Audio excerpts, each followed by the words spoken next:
Hello, welcome to Podfic Galore. I'm your horrible online reader, Goldskythe. I read out loud fanfictions for you busy bees, free of charge and no strings attached. Today, I will continue reading the Silmarillion fic by Aeolian Sands called The Rescue Party, Chapter 22. I hope you can at least try to enjoy my voice, and I will try my best for you with the equipment available to me. On with the show. The Rescue Party by Aeolian Sands, Chapter 22. Assignment. Egalmoth walked down the stairway to the dungeon-like cellar where his former friend had spent the night. Although dawn had not yet broken, he had every confidence that Fëanor was awake and likely up to no good. Thus, he was pleasantly surprised to see his friend lying on his back within the cell, staring up at the ceiling. To his complete astonishment, there was no sign of excavation or an explosion. He crossed his arms and leaned against the empty cell door opposite Fëanor's own, waiting until the former Noldor king couldn't take the silence any longer. The quiet only lasted a few seconds. Egalmoth Eikaldamor, I always thought your parents named you well, Fëanor muttered, still staring at the ceiling. The broad-shouldered one, lord of the Riliasar mines of Tirion after your father, and the great Noldor archer. How could you have fallen so far to bow to Turukano? You were supposed to be at my side. Egalmoth felt the muscle in his jaw twitch. At your side? Nara, you are raving. Completely mad. I feared that no force in creation could have saved you from yourself. You should have been there with me. To die for no reason, or try to knock some sense into your dense brain. Both would have been pointless. You never would have listened to any word from my mouth. I have a difficult time remembering the last time you did. When Fëanor didn't respond, Egalmoth continued. I did not wish to leave my home.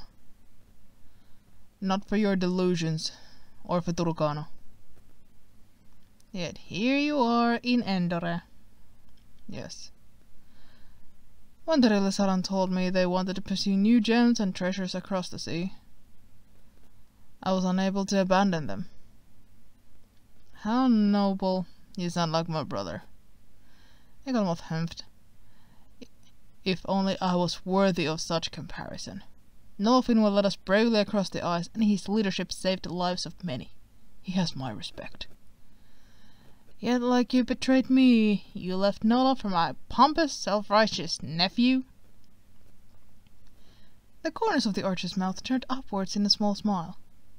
I followed your honest, kind nephew for the same reasons you are here. The lieutenant of Angamanda pretended to be an eagle?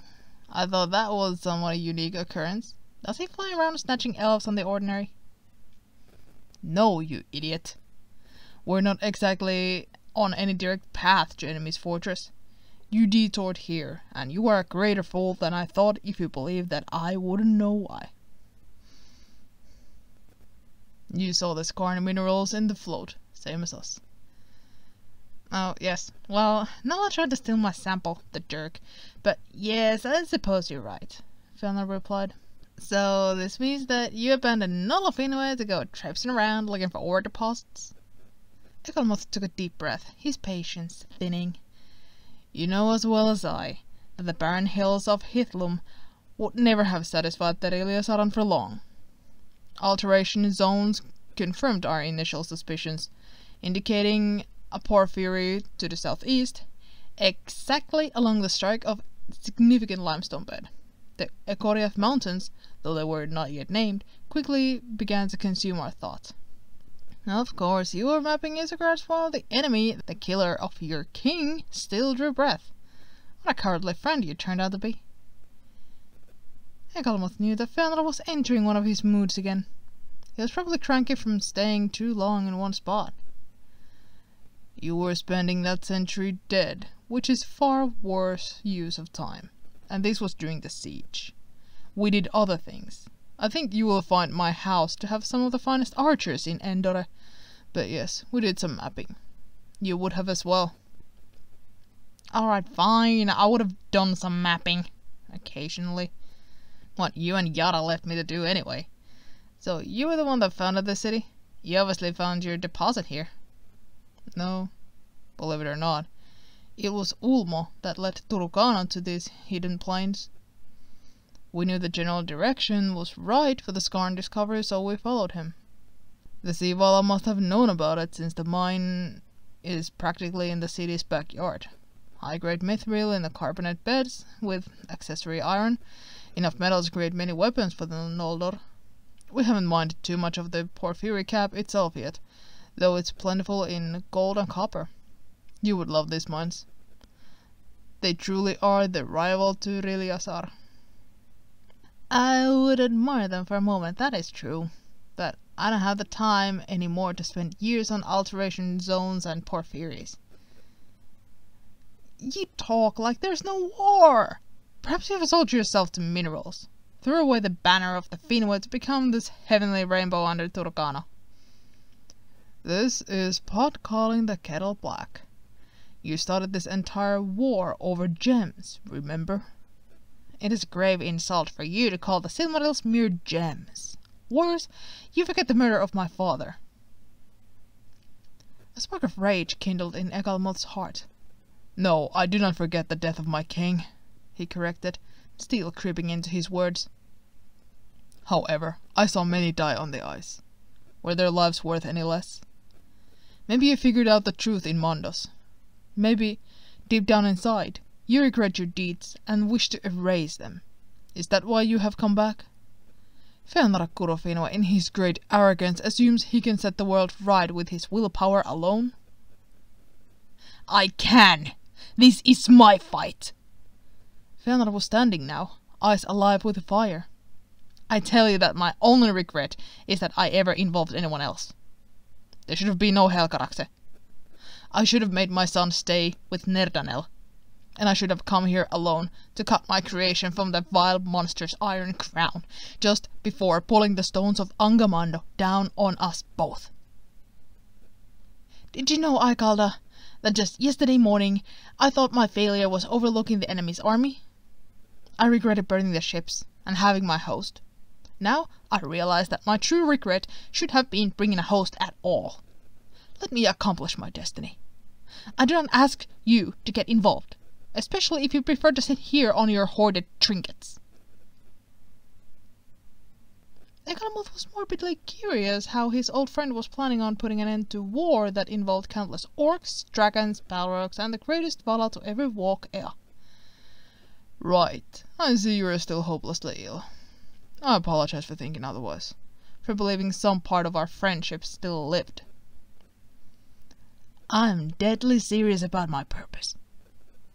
Of course, but one day, Fenrir, you're going to learn that it has never been you alone against the whole world. If looks could kill, Egalmoth knew he would have been on his way to Mondos. You're such a piece of work. But he could tell the conversation was getting nowhere, so he decided it was time to address the reason for his visit. Do you wish to see the mines? They are now worked by Lord Rog and his house. You lost control over the mines? Asked Fenrir in a acerbic tone. He started laughing. And you still bow to my cowardly nephew. This keeps getting better and better. Egalmoth ground his teeth. He knew how Fenrir could be when he got like this. Impossibly tiresome. Niena, grant me your patience, he prayed. Conceded, not lost. Rog's house is, well, something else. They're Sindarin, most of them, former thralls of the enemy. Rog led them in an incredible escape from Angamando about a decade prior to the Darkening. The thralls of Angamando are widely distrusted, hated even, so they found no home until Turukana accepted them. They named Rog their lord and called themselves the House of Hammer of Wrath. The House of Hammer of Wrath, Fenrir repeated. He slammed a hand down on one of the iron bars in such suddenty that Egalmoth nearly jumped. It's better. Why would you ever belong to Heavenly Rainbow if you could march under the banners of Hammer of Wrath? The archer didn't have time to correct him before Fenrir continued. I regret that I did not see you get kicked out of your own mind by someone named Rog of the Hammer of Wrath. Egalmoth refused to take offense. He knew Nara too well to let him break him with his words. Well, unlike you, I can admit that I'm outmatched. My house is better at finding deposits and working with gems. However, when it comes to mithril, iron, copper and other base ores, Rog's people far outpace us in extraction. Since these materials can be the difference between life and death, it made most sense to have the hammer work the mines. My people now focus more on guarding the city, although we still do some jewel smithing from time to time. Why did he choose that name? What? That question had come straight from the left corner of the void. Rog means demon in Sindarin. Balrog is the demon of might. I learned the language in Mandas. It is an interesting choice of name for a lord. It is an interesting name for a lord, even a Sindarin one. The Lord of the Heavenly Arch pinched the bridge of his nose. Typical Naro. Swinging from bitterness to curiosity and back again. He'll be the death of me one day. I don't know. Ask him, you linguistic nut. The king has assigned you to his house. Assigned me? I don't get assigned, Fenra stated. And Turkano is not my king. He is the king of Ondolinde, and you're currently in Ondolinde. In prison in Ondolinde, Naro. Manwes wings! Turkano can and will throw you from the walls. I forgot how stupid you were. How can you be so smart, yet so stupid? Fenrir stood. If my whelp nephew wants to assign me places, pretend to be king over me, then I must duel to find who really is the wittiest to wear the crown. You are truly a lost cause, you moron. Why are you here, Fenrir? Did you return from Mandas to rule Gondolin? Was Sauron delivering you to your throne? Didn't you just say you were going to retrieve the Silmarils and bring down the enemy single-handedly? Fenrir was already opening his mouth to argue, but he froze at the mention of the word Silmarils. It took him a full second to recover. Fine. It is as I told you. I've come here to correct my mistakes by defeating Morgoth and saving my children and people. Egalmoth's eyebrows raised in disbelief. You save someone? Did you forget that you are the one always needing saving? Am not! The Lord of Heavenly Arch appraised the sail bars. No. Ugh, you're insufferable. Where's the Nola and Ara combined? There was an eagle. Didn't you see it? And Sauron himself. And someone hit me with something. You got hit with Ecthelion's flute. This is what I'm talking about. The Val have mercy on your little rescue mission, because there is no other hope you can save someone as strong as Maedhros when you yourself are being knocked out by flutes. I am insulted, Akalda. Good. Now, do you want to stay here and rot? Yes. So all that talk about defeating the enemy was just the same old Fenrir horseshit? Now that is foul language for the Lord of Heavenly Rainbows. Heavenly Arch. Now are you coming or not? Fine, I'll go to my assignment. Good, Egalmoth answered, stepping forward to unlock the bars. He half expected his old friend to make a run for it, but it seemed that he had developed half an ounce of sense. Of course, that half ounce would surely evaporate within the minute. Aragorn watched from behind the pillar as Nama continued to stare into his seeing stone in disbelief. It showed nothing but an empty ring of doom. The Vala had not moved all night. Sighing, the young elf made his way across the room to where Elenve and Amrod were sitting against the wall. If Namo saw him, he gave no indication. What happened? He asked, sitting across from them. Surprisingly, it was Amrod who spoke. Mandos sent our cousins to the Mahanaxar. Aragorn snickered. Picturing the golden troublemaker suddenly transported to the Ring of Doom was such a perfect image in his brain. Deserves them right. Elenve punched his shoulder. Aragorn! It does. If we put Irse, those two, and Tolka and Kurvo in a boat, well, the story would write itself. Are you coming to Endor? Amrod asked. I want to see my brother, but Namo seems rather lifeless, eh? He's been staring at the stone for hours, Elanwe added. Well, I guess it's a little price to pay for the 3 terrors of Mondos to be gone. It must be first in, last out. So are you coming? The redhead asked again. Unfortunately. I think I will wind up there eventually. I'm taking my time though. Why? Don't you want to see Finno and Turkano? Yep, but there is an art to not rushing into the fray. I learned, rather painfully, that rushing is what gets you killed. Stop acting so wise. You're less than a year older than me, Amrod reminded him. Still older, Argon winked. Now, what do you say we find Vaire? She should be able to wake Namo from his self-inflicted trance of horror, and then you can see Pitio again, and Elanwe can see her family. No, it's alright, Elanwe answered.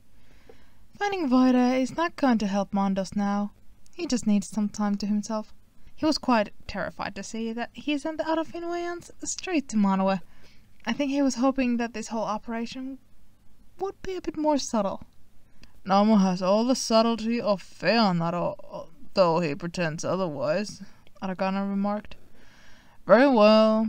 Now that it's just the 3 of us and Grandfather Finwë, I can show you my favorite place. I don't need to go soak in your hot springs, law brother. Of course you do. That's good for the skin. Which we don't even have. Still good for it. Come on. And he yanked Elanwe to her feet and motioned for the Feanorian to follow. Later that morning, Feanor stood at Egalmoth's side in awe. Before him was a cavernous tunnel, a small railway in the center. Elves with picks stood on either side, swinging aggressively at the rock wall and the mineral veins within. There we go, boys! Freedom has not made us soft. Remember, the black blood will run on our blades. Blades crafted with mithril from this very mine! A loud voice shouted from deeper within. It could have only been the infamous Rog. Cheers echoed in the chamber, and Feanor, who had never once in his life been accused of being too lordly, suddenly felt that his skin was too smooth and hands too soft. His fingers twitched, desperate to work. He felt Egalmoth's smirk, but refused to look at his friend's smug face. Suddenly, one elf near them dislodged a platter-sized rock from the stone wall. He grunted, then yelled, "If you see me coming!" Everyone cheered again, and the others took up the chorus, singing in time with the swings of their picks. Better step aside! A lot of folks didn't, a lot of folks died. One fist of iron, the other of steel. If the right one don't get you, then the left one will. Although the song was unfamiliar, Feanor decided that he rather liked it. Before long, he and Egalmoth had reached a shirtless elf swinging a massive rock pick. His back was ripped with muscles and crossed with scars. I mined 16 tons of iron and ore, he sang. And he felt the Noldor's gaze and turned. Feanora, he greeted with a grin. Everyone! Everyone! Rock yelled above the clanking of picks. The Fireheart has joined us! The cavern erupted in cheers. Feanora felt his mouth twitch into a smile. It had been long while since anyone cheered on the announcement of his arrival. Lord Rog, that would be me. Though I lack your noble blood. Could Thingol and I look any different? Feanor appraised the elf, from his dark hair to the nearly red in the lantern's light to his cunning green eyes. He looked far more Noldor than Sindor. I say nothing wrong with an earned title, he answered. I am hoping I could introduce you as a Balrog Slayer next time. Here. Rock reached down to his belt and tossed a rock hammer in Feanor's direction. I know you're the best with jewelsmithing. But Beleriand is in need of arms more than necklaces. Today is mining day. Tomorrow you can help with the smithies if you prefer. Fëanor knew that the forge would be much more to his liking, but he felt a strange eagerness in his breast. He would show this Sindar how a true Noldor worked the earth. He turned and looked for an empty spot in the mine. Hey, glowing eyes! Come work next to me! Fëanor turned and saw a young Sindar with dark blonde hair that was braided closely to his scalp. He looked more feral than Kelekorm. Fëanor walked over and the elf made room for him where he was working a large mithril vein. You can distinguish the ore from country rock? Really? He asked the young one. Who does he think I am? Some random peasant off the street? Just checking. He shrugged. My name is Zedek. Blood, Fëanor translated. You lot have the most interesting names. Angband is an interesting place. The names you win there are no exception. Let's not dally like we're resting in the court of Doriath discussing wine grapes. Let's see how strong the famed Noldor legend is. Fëanor cracked a face smile. He looked over his shoulder to see Egalmoth making a beeline for the mine's entrance like someone escaping an impending disaster. Fine, don't watch. Funneling his simmering resentment, Fëanor swung the rock hammer with the might of a prince of Valinor. The rock wall shook with the force of the impact, the pick digging itself up to the handle. For a moment, the other miners fell silent. Fëanor smiled even wider and wrenched the pick from the rock with a great heave, a massive cutting of ore rock dislodging from its place and landing on the ground with a thud. Cheers erupted. Looks like Glowing Eyes is a miner, Zedek proclaimed, clapping Fëanor on the back. His farm leaves a little to be desired, but that can be corrected. Fëanor revelled in the praise. He went back to the wall and swung at it again. Soon the others joined him. However, after only about 30 seconds, Fëanor realized that his back and arm muscles were screaming at him. The first triumphant strike at the mineral vein had taken a good deal of his strength, and this new body... Didn't Fëanor remember the 3 weeks he had been sedated in Ekkaya? Thanks, Ulma. I appreciate the weakness, he grunted to himself. Whoa there! Shouted Salag. No need to break yourself on the first day. I'm fine, Fëanor answered. He willfully ignored his angry muscles and decided he would keep up with them for the rest of the day. He was firstborn son of Finwë, crafter of the Silmarils, the greatest in body and mind. Mining was no issue for him. Little did he know that Egalmoth had gone to Ythril to ask about medical supplies. Maklor awoke from the best sleep of his life. It was like emerging from the depths of the deep ocean. He slowly opened his eyes to see that he was most definitely not in any stone fortress of the Noldor. Above him, tree branches intermingled in a delicate canopy, emerald leaves and gem-studded flowers making it apparent that they were not living branches but carved by a skilled hand. The blankets over him were not thick furs he had grown accustomed to, but some sort of delicate fabric like something Galadriel would have... Oh. The memories came flooding back to him. The encounter with the orcs, the singing plants in Doriath, and then finally how that endless song had made his head spin and spin until he had fainted in the throne room. He half wondered if he had been killed and if this was Mondo's. Yet the decor did not seem to be Namo's taste. On the other hand, he was also not in a dungeon, which he would have expected if he still lived, and this was Greycloak's realm.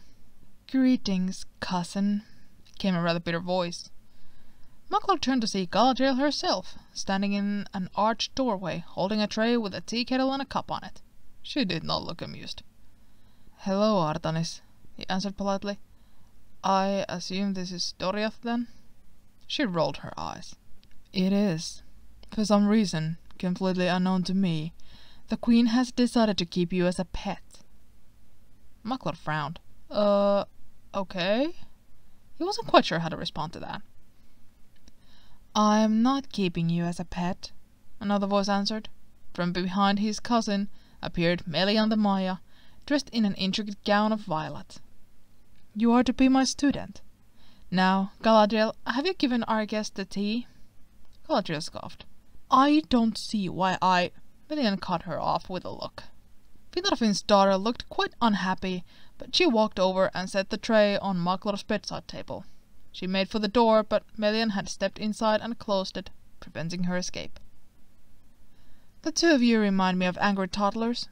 How old are you both? I know what Makalaura has done, Galadriel. I also know that he has fought dragons while you and I have been studying. Let's also remember that we are not bickering dwarves or hissing kittens. I expect both of you to uphold a certain decorum within my realm. Maklor was seeing flashbacks of Nerdanel. He did not need to be mothered. He was a grown adult. Is that understood? She repeated. So much for that thought. Galadriel looked down. Yes, Melian. Then the Maya's eyes were boring into Maklor's own. Of course, he replied. Splendid. Now, Makalaura or Maklor, which do you prefer? Can you still hear the song of Ea? Maklor realized that he really should have slept a bit longer. He wasn't ready for this so early in the morning. Either. I feel like your husband would prefer it if we just used Maklor. And Song of Ea? It's a song of the nature itself. Every living thing, from the birds of the sky to the fish of the sea, and even those aspects of nature that you are accustomed to thinking of as dead, sing this song. It is the echo of the Ainulindale itself, and it upholds the world. Elven ears should not be able to hear it. Maklor bit his lip, looking at Galadriel. He had heard it. It had made him ill. Yet he couldn't discern it at the moment. No, I can't hear it right now, but I did, last night. Melian nodded. That is because I was able to block it for you. But you must learn how to do so for yourself. The first lesson to be learned is how to center yourself. Control is the difference between a great singer and a dangerous one. Maklor had heard of the value of control before, but it usually was from the arms master when discussing swordsmanship, not from any music teacher. Melian read his thoughts. When I say singer, I don't mean minstrel. I mean Elelan, which is Valarin for singer of power. Your voice is a far greater weapon than any sword. It holds the potential to heal and kill, create and destroy. I will teach you how to master it. Your cousin, she motioned at Galadriel, does not have your gift of song, but she is mighty in foresight, asanwe, and concealments. How can he hear the song of Ea? I thought only Ainur possessed that power. Well, it will seem, Melian replied, that Maklor has been touched by destiny. Do not let the gifts of others concern you, my dear. Focus only on yourself and your own learning. Jealousy is a way of Morgoth. Galadriel did not reply. Melian stepped away from the door. Go to the library and finish transcribing the Nandor text for the king. I will work with Maklor. Eventually he will be ready to practice with you, but not for a little while. Very well, my lady. She bowed and went for the door, not looking back at Maklor from where he lay on the bed. Where's my brother? He asked soon as his cousin left. Your answer to Artanis was cryptic. What really happened to me? The Lord of Himring left this morning. All the blood drained out of Maklor's face. What? He asked. He wanted to stay, but the king ordered him to leave at first light. Relationships between Doriath and the Sons of Fëanor remain strained. Then how come I'm not in a cell? The truth, Makalaure, is that I do not believe you are even supposed to be alive. That orc poison should have killed you.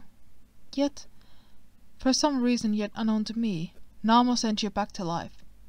He was clumsy, lacking control, and lost some of his innate power to you. In Valarin we call this lamassu, or spiritual power. Every Ainur has some measure of it. Melkor has the greatest. It is a part of the very being or self of the Ainur. Think of it as a measure of your own fea. Yet Melkor, for example, has for centuries now been siphoning some of his own lamassu into Ea itself. It allows for the dragons and orc hordes, yet it also makes his own self weaker and more vulnerable. Namo likely accidentally gave a bit of his own lamassu when he returned to you from the dead. Maklor was having a hard time digesting the words. So I have a portion of Namo's spirit in me? Melian shrugged. In a way, yes. You have some of his power and strength. As such, you can hear the Song of Ea as he can. And have you noticed that the violin no longer hurts your ears? But you must learn to control this power yourself. You must be trained or you will become a great danger to yourself, your brothers, and to all people. Maklor sighed. It was nonsense, but it was also strangely logical. Apparently, he really had lost his mind. All right, I'm willing. Evidently, you did something for Thingol to allow this, so I'll play along. Oh, he thinks you're my hostage. No worries, you're my student. Same as Galadriel. Hostage? Oh, Ero. Melian clasped her hands. We first must learn how to meditate. Go ahead and get dressed. Once you're ready, I will take you to my favorite place to be alone and think. Maklor decided that maybe being locked in the dungeons didn't sound so bad after all. He wondered if Kilakaron did meditation with Orme. Somehow he doubted it. This must be a unique torture reserved for him alone. Despite his reservations, he found himself following orders. Getting out of bed, he found a blue tunic hanging for him on the bathroom door. It was a fairly simple with gold embroidery at the neckline. It would do fine. Pulling it over his head, he brushed his hair and tossed it over his shoulder. The old Makalata would have horrified at his plain appearance, but Maklor couldn't fight it within himself to care. Deciding that there was no use putting off the inevitable, he walked barefoot, no one had bothered to put out shoes for him, to the bedroom door and swung it open. Melian was waiting there. She smiled and took the lead, motioning for him to follow. As they walked down twisting hallways, Maklor noticed that the Maya was also barefoot. He decided that the Sindar were officially odd. Finally, they reached a small wooden door. It creaked open at the Queen's touch, revealing a narrow spiral staircase. Picking up her dress in an elegant hand, Melian walked up to wherever they led. Maklor realized with a start that the stairs beneath his feet were made of twisted tree branches. Even so, no splinters cut his feet. They came to a door that opened to reveal a loft-like space. Golden lights like fireflies hung in the air, and a dense foliage of green created walls and ceilings. As with the stairs, the floor was made of countless twisted branches and twigs. The air felt heavy and dense, with a sort of sleepiness. Welcome to what my husband calls my treehouse. Luthien started calling it that too, so the name stuck. Although, it is a poor descriptor. This is where I go when I need to retreat from the court. Only Luthien, Thingol, and I know about it. And you brought me here? Asked Maklor. Of course, you're my student now. To me, that practically makes you my son. Maklor swallowed. He was in way further over his head than he had first thought. It's all right about the name. Thingol has his own place where he meets with his friends to drink and discuss whatever it is that men discuss. I have dubbed it the Man Cave. He told me he hates the name, and I simply replied that his hatred is unfortunate because, since Man Cave will outlive even his own name. Foresight is a blessing, truly. Now, enough of that. Go find a place to get comfortable and sit down. Maklor wasn't sure he could ever be comfortable, but he found a cozy enough nook near the opposite wall. Good. Now close your eyes. Today, all I want you to do is to spend 20 minutes clearing your mind of all your worries and concerns. If you are to be an Elelan, a singer of power, you must first teach yourself not to be distracted by cares. Maklor opened one eye and looked at her. Easy for you to say. You don't have one brother kicked out alone in the wild. You don't have another missing. There's no oath branded into your mind. Melian nodded. It is all right, Makalaure. Start with the first one. The one about Maedhros. Some people wouldn't take kindly to you reading their minds. Focus. You care about Maedhros. You're worried about him being alone, but is there anything you can do about it? To go to him, you would have to overpower me, the March Wardens, and somehow find him in the wilderness. All that would happen then is that you would die in his arms, since Namos Lamasu will still tear you apart. Maklor didn't dignify her with a response. You can't control the situation with Maedhros, so let it go. Let this worry fall from you like rainwater into the Sirion. Makler sighed. Reluctantly, he mentally packaged up all his concerns about his brother and tried to let them dissipate. I can't control it, he repeated. I'll only make things worse. So I will let Nelia go. No, Melian said suddenly. No guilt. It will destroy you too. Let that guilt go while you're at it. This isn't your fault. All right. He closed his eyes again, hoping for the Maya to disappear. You aren't doing it. Makler sighed. Worries first. Those are hard enough, he said quietly. Melian froze, then gave a soft smile. All right. I'm sorry for pushing you. Yes, worries first. Makler tried again, first focusing on letting his worries about mothers go, then those for Garanther and for his people at the Gap, and for his people of the Gap, then finally the deep-seated ones about the Oath. These he could not quite wrestle with, but he told himself that the Oath had been said, and that nothing he did could change it. If he were to lose himself today, at least Melian would be there to stop him. Soon, Makler lost track of time. Perhaps time didn't exist here with the strange floating lights and the floor of woven roots. But he would realize, when he finally opened his eyes again, that he felt lighter, as if something dark and sticky had dislodged from his very spirit. He would briefly wonder if stress and worry could have weight, but decided that was more for Romil to ponder. End of chapter 22. Stay tuned.